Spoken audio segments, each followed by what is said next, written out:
Okay, so we already discussed in previous class that is a DOS investigation in cyber forensics.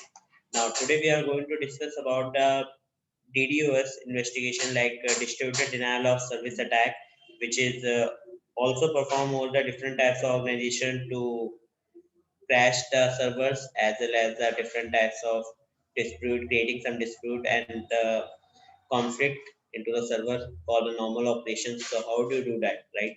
So कैसे करेंगे उसके लिए? So distributed denial of service DOS investigation, and होता क्या है ये आपका? A distributed denial of service DOS attack is a malicious attempt to dispute the normal traffic of a targeted server. इसके अंदर क्या करते हैं हम? Distributed denial of service DDoS के अंदर जो भी आपके मलेशिया अटेम्प्ट करते हैं, नॉर्मल डिस्प्यूट क्रिएट करते हैं नॉर्मल ट्रैफिक के ऊपर, टारगेट सर्वर के ऊपर, सर्विसेज और network by overwhelming the target it और its surrounding infrastructure with a flood of internet traffic. DDoS attacks achieves effectiveness by utilizing multiple compromised computer system as source of attack traffic. तो किस तरीके से यहाँ पे होगा? इसके अंदर क्या होता है आपका डीडीओएस अटैक के अंदर कि बेसिकली हम यहाँ पे जो अपने डॉस अटैक में हम किसी एक सिंगल सोर्स के थ्रू मल्टीपल अटैक्स को परफॉर्म कर रहे थे, यहाँ पे मल्टीपल सोर्सेज के थ्रू एक सिंगल डेस्टिनेशन पॉइंट पे अटैक होता है. तो उससे क्या होता है कि इतने ज्यादा मल्टीपल पहले से हम क्या करते हैं, सोर्स पॉइंट्स अपने क्रिएट करके रखते हैं, यानी source compromise computers compromise source point रखते हैं जिनकी हेल्प से हम अटैक करके उस पर्टिकुलर डेस्टिनेशन पॉइंट को डिस्ट्रॉय कर सकते हैं. तो ये किस तरीके से काम करता है, लेट्स सी. हो सकते हैं. नेक्स्ट होता है ping of death attack. DDoS में सबसे पॉपुलर अटैक है जिसका नाम है ping of death. A ping of death attack is a denial of service DoS attack in which the attacker aims to dispute a target machine by sending a packet larger than the maximum allowable size. जितने packet आपका system receive कर सकता है उससे ज्यादा अगर हम उसको पैकेट भेज देंगे तो causing the target machine can be freeze और अ क्रैश. तो हो सकता है कि वो टारगेट मशीन या तो फ्रीज हो जाए या क्रैश हो जाए. The original ping of death attack is less common today. आज की डेट की अगर हम बात करें ना तो आपको पिंग ऑफ डेट अटैक बहुत रेयर देखने को मिलता है. उसके रादर देन हम जो यूज करते हैं that is ICMP flood attack. ठीक है. तो related attack known as a ICMP flood attack is more relevant. तो अगर आपको पिंग अटैक जो है उससे बेटर अप्रोच है कि आप वहाँ पे ICMP फ्लडिंग अटैक का यूज करो. ठीक है. या फिर सिन फ्लडिंग का आप यूज करो. Now how does the ping of death work? किस तरीके से ये आपका वर्क करता है? पिंग ऑफ डेथ जो आपका अटैक है वो कैसे वर्क करता है? So if you are going to talk about like working process, so an internet control message protocol, that is the ICMP, echo and reply the message of ping. It is a network utility used to test a network connection, and it works much like sonar. A pulse it sent out and the echo from that pulse tells the operator information about the environment. If the connection is working, अगर connection working है, the source machine receives a reply from the targeted machine. तो करता क्या है ये आपको ping भेजता है जैसे कि मैसेज हम करते हैं. उसके बेसिस पे पिंग में आपके जो पल्स होती है वो जाती हैं, उनका अगर रिप्लाई आता है इसको मशीन को तब तो ये बता देता है कि अगर वहाँ पे सिस्टम वर्किंग है या सर्वर वर्किंग है तब वो आपको रिप्लाई भेजेगा. अगर वर्किंग नहीं है तो वो आपको कोई भी रिप्लाई नहीं भेजेगा. ठीक है. तो उस केस में हमें वहाँ पे पता चलता है कि यहाँ पे आपका डॉस अटैक अभी चल रहा है या कंप्लीट हो गया है. While some ping packets are very small. कई बार क्या होते हैं जो हमारे पिंग पैकेट होते हैं बहुत स्मॉल होते हैं. So that's why IP4 ping packets are much larger and can be large and maximum allowable packet size of 65535. हमारे पास जो नॉर्मल डेटा पैकेट साइज है वो कुछ इतना होता है, यानी कि हमारा सिस्टम जो है वो कुछ इतने पैकेट्स को रिसीव करता है. अगर आपको याद हो कल हमने जो लास्ट क्लास में अपना डीओस अटैक किया था उस स्नैपलिन था जिसमें आपको पता चल रहा था कि आपका जो नॉर्मल सिस्टम है कितने डेटा पैकेट्स को रिसीव करेगा. तो दैट इज 65535 बाइट्स का डेटा हमारा पैकेट हमारा सिस्टम रिसीव करता है किसी एक पोर्ट के through. Some TCP/IP systems were never designed to handle the packet larger than the maximum level size, so making the vulnerable packet to above that size. So in that scenario होता क्या है, या तो फिर वही चीज same या तो क्रैश होगा या तो रिबूट होगा. So when a maliciously larger packet transmitted from the attacker to the target. अगर जो है आपका अटैकर टारगेट मशीन के ऊपर किसी भी तरीके से एनी हाउ कैसे भी करके मलिशियस लार्जर पैकेट ले बहुत ज्यादा पैकेट को सेंड करता है, the packet becomes fragmented into the segments. जो पैकेट्स होते हैं वो सेगमेंट्स में डिवाइड हो जाते हैं। क्यों? अगर सेगमेंट से डिवाइड नहीं होंगे तो ये प्रॉब्लम हमने कल भी फेस करी थी कि आपके जो अगर एक साथ पैकेट जा रहे हैं तो वहां पे वो क्या कर देता है, ब्लॉक कर देता है। तो ये क्या करता है, छोटे छोटे सेगमेंट्स के पैकेट में डिवाइड हो जाते हैं, देन वहां पे सेंड होते हैं। Each of which is below the maximum size limit when the target machine attempt to be put piece back together, the total exceed the size limit and a buffer overflow can occur, causing the target machine can be freeze, crash or reboot. अगर यही चीज बार बार होती रहती है उसके ऊपर और बहुत ज्यादा पैकेट वो रिसीव करता है तो हो सकता है वहां पे बफर ओवरफ्लो की वल्नरेबिलिटी अकर हो जाए, बफर ओवरफ्लो हो जाए उसका, यानी कि जो उसकी मेमोरी है वो फुल हो जाए और उस केस में वो सिस्टम जो है वो फ्रीज हो सकता है, क्रैश हो सकता है या वापस से रीस्टार्ट हो सकता है। ये आपके कुछ इफेक्ट्स होते हैं कि अगर आप पिंग ऑफ डेथ अटैक करते हो तो सिस्टम के ऊपर क्या फर्क पड़ता है। अब उसी केस में अटैकर्स जो हैं वो सेंड करते हैं लार्जर पैकेट, इससे ज्यादा पैकेट सेंड करेंगे, कल हमने सेंड किए थे देखे थे। एंड जो नॉर्मल पैकेट साइज है वो आपका कितना होता है, 67538 या 67535 पैकेट बाइट। नाउ करने का तरीका क्या है इसको इसको करने के लिए हम जो यूज करते हैं that is a DDoS ping of death attack using hping 3। तो कैसे करेंगे, hping 3 टूल की हेल्प से करेंगे। यहाँ पे हमने थोड़ा कमांड में चेंजेस किए हैं, लाइक hping 3 के साथ IP एड्रेस जो हमने लास्ट टाइम दिया था, हमने -, फ्लड यूज किया था। यहाँ पे इस बार हम क्या कर रहे हैं, इसको करने के लिए नंबर ऑफ काउंट्स बता रहे हैं कितने भेजने हैं and number of data packet कितने सेंड करने हैं वो भी, प्लस रैंडम सोर्स, यानी कि आपके सोर्स को ना यूज कर रैंडम सोर्स, एंड पर्टिकुलर एक पोर्ट नंबर यूज किया दैट इज 3306। तो system is having a port number, like अगर उसके पास सर्विस चल रही है MySQL की 3306 तो उसके ऊपर क्या होगा, हम इसको परफॉर्म कर सकते हैं। अगर नहीं है तो हम किसी और सर्विस के ऊपर कर सकते हैं। इवन सर्विस में नहीं करोगे किसी पोर्ट नंबर को, डायरेक्टली इस सिस्टम के ऊपर जो भी उसे मिलेंगे रैंडम पोर्ट पे स्टार्ट कर देगा। ठीक है, तो आप ये भी वहां पे चला सकते हो। So without wasting time, I'm just going to switch my machine to another system and then फिर देखते हैं कैसे करना है। Okay, so let's the IP first.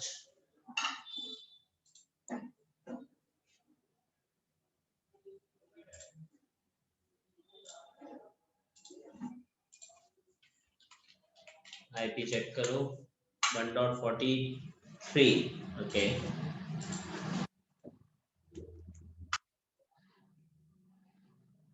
We are on same range, same network. ठीक है। So अब हमें करना क्या है, यहाँ पे अपना hping 3 टूल को यूज करना है। मैंने यूज किया hping 3 स्पेस 192.168. क्या था हमारे पास 1.46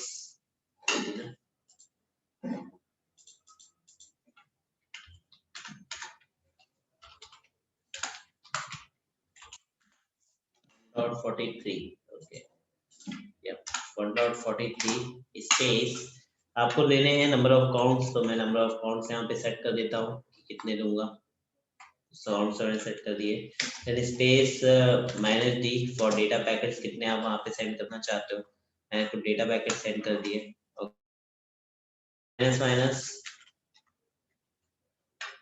रैंड सोर्स एंड उसी के साथ माइनस फ्लड। कोई पोर्ट नंबर सेलेक्ट करना चाहते हो कर लो, अदरवाइज रहने दो। तो इसको जस्ट रन करा के देखते हैं।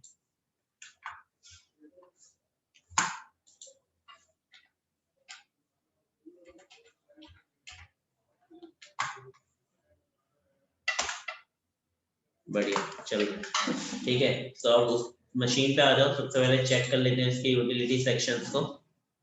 परफॉर्मेंस नॉर्मल है, रिसोर्स मॉनिटर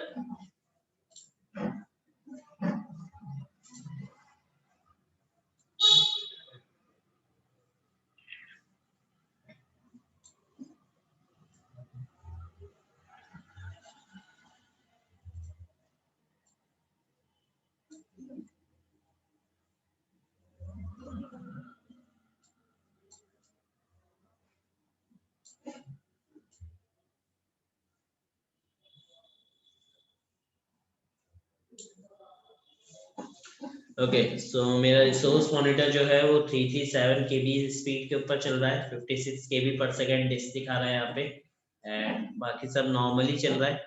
सीपीयू गया था एक बार स्टार्टिंग में हाई पर, उसके बाद अब नॉर्मल है, ठीक है। नाउ लेट्स रन, और रन करने से पहले हम अपना वही काउंटर मेजर के लिए वायरशार्क ट्रैफिक एनालिसिस यूज करते हैं।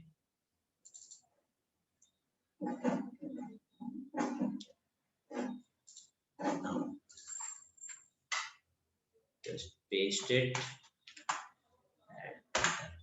तो एंटर किया। यहाँ पे रैंडम आईपी सोर्स से आपके 1.43 के ऊपर जाने लगा। क्या दिखा रहा है ये?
Excuse me sir,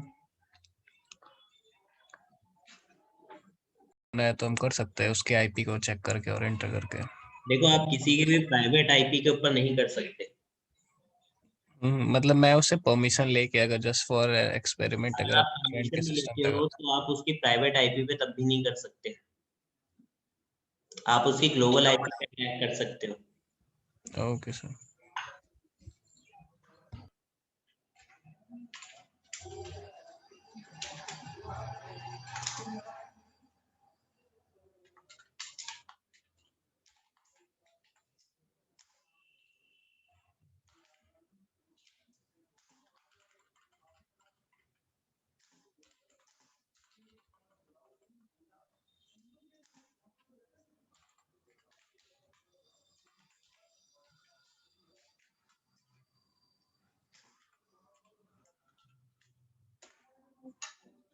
okay packet जाने स्टार्ट हुए, अटैक होना स्टार्ट हो गया है, 1.43 के ऊपर जा रहे हैं रैंडम उस पे।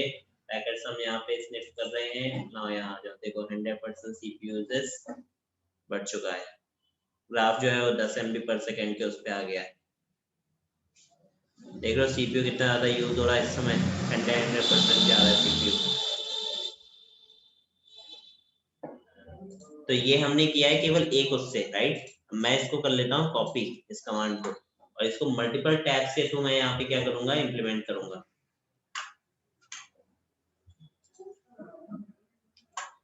डीडोएस अटैक ये होता है कि आप मल्टीपल सोर्स पॉइंट के थ्रू करो। तो मेरे पास मैं अपना केवल एक सोर्स पॉइंट यूज कर रहा हूँ, बट आप चाहो तो मल्टीपल सोर्स पॉइंट यूज कर सकते हो।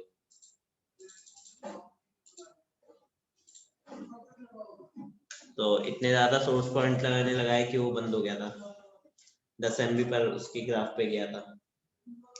तो हमने किस तरीके से करते हैं, ये हम करते हैं अपने डीडोएस, यानी कि वापस अटैक हमारा बंद हुई मशीन ऑटोमेटिकली, और वहां पे ये अटैक क्लोज हो गया। अब इसी को आप बार बार करते रहो तो सबसे the best countermeasure, that is a monitoring with the traffic analysis। तो अगर आप ट्रैफिक एनालिसिस प्रोसीजर यूज करते हो तो आप इजिली अपने जो भी डेटा पैकेट्स हैं उनको रोक सकते हो वहां पे।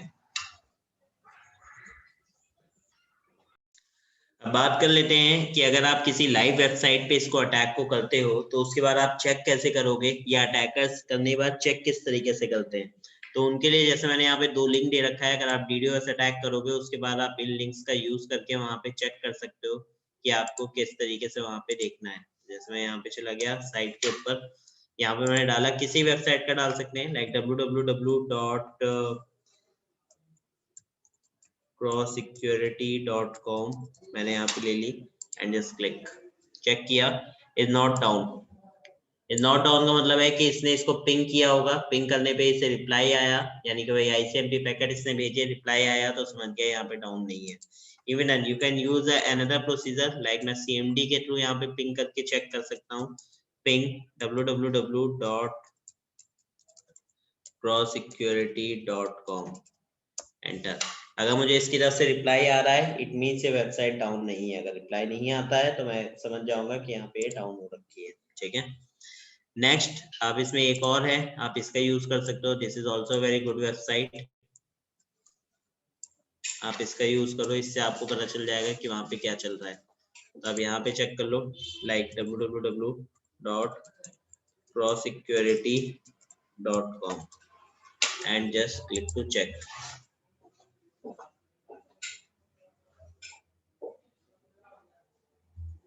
तो यहाँ पे बता रहा है crosssecurity.com is up and reachable by us, तो उसको हम चेक कर सकते हैं, चल रही है और हम उसे रीचेबल है, मतलब एक्सेस कर सकते हैं। तो ये बेसिकली वही बता रहा है कि आप अगर सबसे पहले ने पिंग अटैक किया, पिंग करके आपको चेक करके बता रहा है कि वहां पे हाँ ये अटैक वर्क कर रहा है। ठीक है, मतलब यहाँ पे रिसीव हो रहे हैं मुझे डेटा पैकेट, यानी कि यहाँ पे ये चल रही है वेबसाइट। अब इसके काउंटर मेजर्स की अगर हम बात करें कि आप इसको कैसे रोक सकते हो, यानी इस अटैक से कैसे बच सकते हो, that is very important. Because कई बार क्या होता है कि आप जब भी कंपनीज को लाइक कुछ टिप्स बताते हो, किसी तरह के काउंटर मेजर्स बताते हो, तो उस केस में आपको पता होना चाहिए कि इसके इफेक्टिव वेज क्या क्या है। तो यहाँ पे डिफेंडिंग अगेंस्ट, अगर हम डीओएस अटैक की बात करें, तो the threats of being targeted by DoS attack have lead many major online services to implement various strategies for handling overwhelming flood of data or a traffic। तो यहाँ पे multiple threats means आप targeted हो सकते हैं जो कि DOS के हैं। इनके लिए कुछ ऑनलाइन सर्विसेज भी हैं जिनका यूज किया जाता है इसको कम करने के लिए, या फिर आप अपने डिफरेंट प्रोसीजर्स यूज कर सकते हो, टेक्निक्स यूज कर सकते हो। फॉर एन एग्जांपल, जैसे कि traffic analysis and filtering technique, string holing, या फिर आपकी आईपी बेस्ड प्रिवेंशन। ठीक है, तो तीनों टेक्निक है क्या, लेट्स सी। सबसे पहला है traffic analysis and filtering technique. Traffic analysis क्या प्रोसीजर है? Traffic analysis is the process of monitoring network protocol and data that stream through when then within a network. हम करते क्या है कि यहाँ पर विद इन अ नेटवर्क, जैसे कि अभी जो हम वायरशार्क प्रोसीजर यूज कर रहे हैं जिसमें हम ट्रैफिक चेक कर रहे थे, this is a procedure of traffic analysis, जहाँ पे हम क्या कर रहे हैं, ट्रैफिक को एनालाइज कर रहे हैं। उसमें फिल्टर्स भी यूज कर सकते हैं, लाइक आईपी बेस्ड फिल्टर्स लगा सकते हैं, या फिर अपने टीसीपी पैकेट बेस्ड फिल्टर लगा सकते हैं, पोर्ट बेस्ड पे फिल्टर लगा सकते हैं, और उन पे चेक कर सकते हैं कि यहाँ पे डेटा पैकेट ज्यादा तो नहीं आ रहे। अगर आ रहे हैं तो उन आईपीस को हम क्या कर देंगे, वहां पे ब्लॉक कर देंगे। तो this is a procedure of traffic analysis and filtering procedure. ठीक है, नेक्स्ट होता है आपका string holing. Now what is that string holing? String calling is a redirection of traffic from its original destination to one specified by the string call owners। यहाँ पे हम क्या करते हैं कि आपका जो जितना भी डेटा पैकेट आ रहे हैं उसको हम रीडायरेक्ट कर देते हैं किसी और डेस्टिनेशन के ऊपर, जो कि ओरिजिनल डेस्टिनेशन ही होता है, बट वो कहाँ होता है, स्ट्रिंग कॉल ओनर्स के पास। The altered destination is known as the shrink hole। जो दूसरा डेस्टिनेशन है उसको हम shrink hole बोल रहे हैं, जिसको black hole भी बोला जाता है। The name is a reference to a physical shrink hole. It is into which item apparently disappear। Shrink hole can be used for good or ill intent। Shrink hole जो है good purpose से भी हो सकता है, और हो सकता है कि इसका यूज दूसरे तरीके से किया जाए। तो how the shrink hole is basically works, and ये जो डेटा पैकेट होते हैं, लाइक हमने श्रिंक होल के अंदर भेजे, तो ये जा कहाँ रहे हैं श्रिंक होल में, मतलब श्रिंक होल है क्या एक्चुअल में, डेटा पैकेट रिसीव कहाँ कर रहा है और वो डेटा पैकेट रखता कहाँ है। तो उसको समझने के लिए let's see A small. Next हमारे पास प्रोटेक्शन पार्ट आता है जिसे कहते हैं IP based prevention. IP based prevention के लिए an institution prevention system IPS is a form of network security that works to detect and prevent identified threats। institution prevention system continuously monitor your network, looking for possible malicious incidents and capturing information about them। यहाँ पे क्या होता है, यहाँ पे हम IPS system का use करते हैं डिटेक्ट करने के लिए और प्रिवेंट करने के लिए अपने सिस्टम को, जिसमें आईपी बेस्ड प्रिवेंशन में दो तरह की चीजें आती हैं, डिटेक्शन सिस्टम आता है और एक प्रिवेंशन सिस्टम आता है। तो ये किसके थ्रू लगाया जाता है, ये different types of firewall implementation के थ्रू करते हैं। तो आईपी बेस्ड प्रिवेंशन के लिए हम अपने जो कमिंग क्लास होगी उसमें अपनी सबसे पहले फायरवॉल देखेंगे कि फायरवॉल क्या होती है, कैसे वर्क करती है। देन उसके बाद इम्प्लीमेंटेशन करके देखेंगे किसके अंदर, अपने डिफरेंट लाइक विंडोज के अंदर एंड लिनक्स प्लेटफॉर्म के अंदर। ठीक है, ओके सर।